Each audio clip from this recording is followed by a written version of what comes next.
Des crues soudaines, des affaissements de routes et des débordements, c'est le résultat des 70 mm de pluie reçus dans la région de jeudi à vendredi. Les ponceaux, entre autres, fournissaient pas. On avait un sol qui était gelé, donc pas en mesure d'absorber. L'ensemble des territoires, l'ensemble des MRC ont été touchés par cette crue soudaine-là, mais à différents degrés. On surveille le secteur de Macamic en Abitibi-Ouest, puis également le secteur de Duparquet. On voit qu'il y a quand même des accumulations d'eau.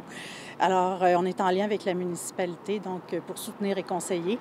Et puis, le tout devrait se stabiliser là, dans les prochains jours. À Rouyn-Noranda, même si la sécurité publique était bien préparée, la fin de semaine n'a pas été de tout repos, selon Luc Tremblay, directeur de ce service pour la ville. L'évacuation de l'eau était difficile dans les derniers jours. Il y a des résidences qui ont été isolées. Les travaux publics ont travaillé très fort là, tout le long de la fin de semaine parce qu'il y a eu des ponceaux des chemins de laver, des ponceaux là, de brisés, des ruptures au niveau des routes. Même aujourd'hui, on croit que ça va légèrement augmenter, pas énormément, peut-être de quelques centimètres. Là.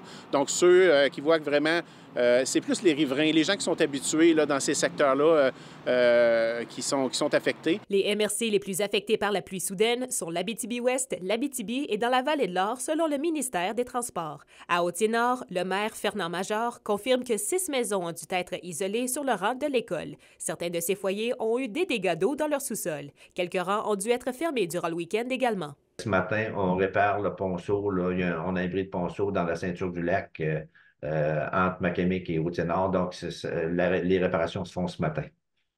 Puis, on a eu également fermeture durant 6 et 7 ouest parce que la crue des eaux, là, on avait environ 2 pieds d'eau là, dans le chemin. Au Témiscamingue, la circulation était difficile puisque les routes 109 et 391 étaient fermées.